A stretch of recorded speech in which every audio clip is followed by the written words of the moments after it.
magpapalit tayo ng wire ng, hindi wire, controller pala, ng e-bike. So, challenging to sa part na to kasi magkaiba yung kanilang connector niya. Ayan, tulad to, tingnan nyo. So, okay na yan.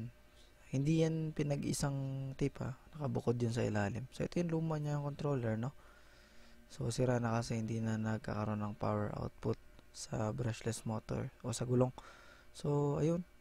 Gamit tayo ng tester natin para ma-check natin lagi ang continuity kung hindi ba putol. Kasi dito, challenging din to. Kasi magkaiba yung kulay nila ng wire. Tingnan mo. O, dito, oh. Tingnan mo.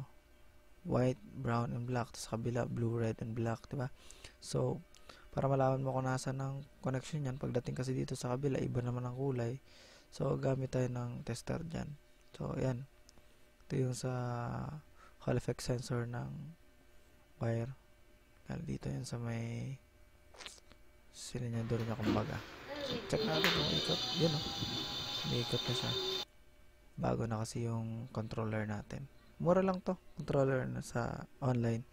Affordable naman. Kailangan lang marunong ka din mag-check ng diagram. Magbasa ng mga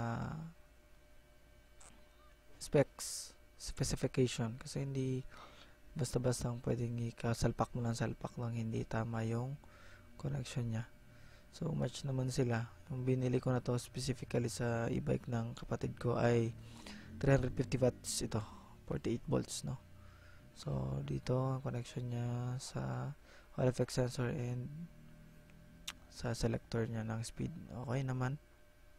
So far,